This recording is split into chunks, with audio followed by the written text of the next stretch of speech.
For this particular problem, we're given an equation for a line that's in slope-intercept form.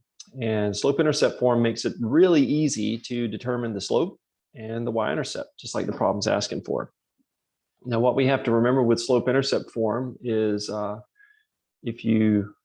slope-intercept form can be defined as y equals mx plus b, where m equals the slope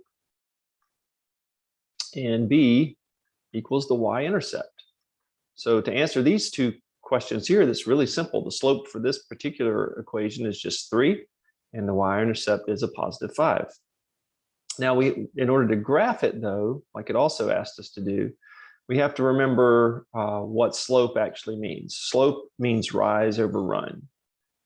It's the difference between the y-coordinates and the x-coordinates for a line. And so understanding that it's rise over run, in this case here, since the slope is 3, we can think of any number as a fraction by just putting that number over 1. So we can think of the slope as 3 over 1. And what that means is that as you move from the left to the right across the x-axis, the slope is going to rise 3, and it's going to move over to the right 1. If either of these numbers had been negative, then we would have moved in the negative direction, the negative y direction or the negative x direction.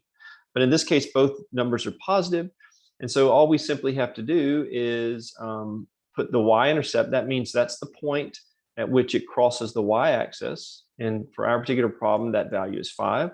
So we're going to put a point right here when we count up 1, 2, 3, 4, 5. This is 5 on our y-axis.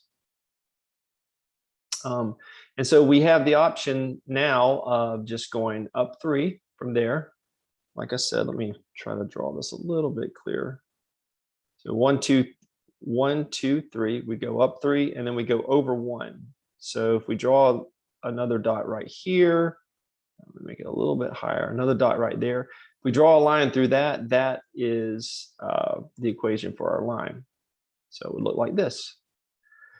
Now, we could have, instead of having to extend our graph up higher, we could have understood that 3 over 1 could also be written as -3 over -1, right? Because a negative number over another negative number is just a positive number. So if we think about it like that, the rise would be -3. So we would start here at this where the y-intercept is, and we would go 1, 2, 3 down, and then when we go -1 in the along the x-axis, so we come down to right here, and that would be our 2 points, and we draw a line through there.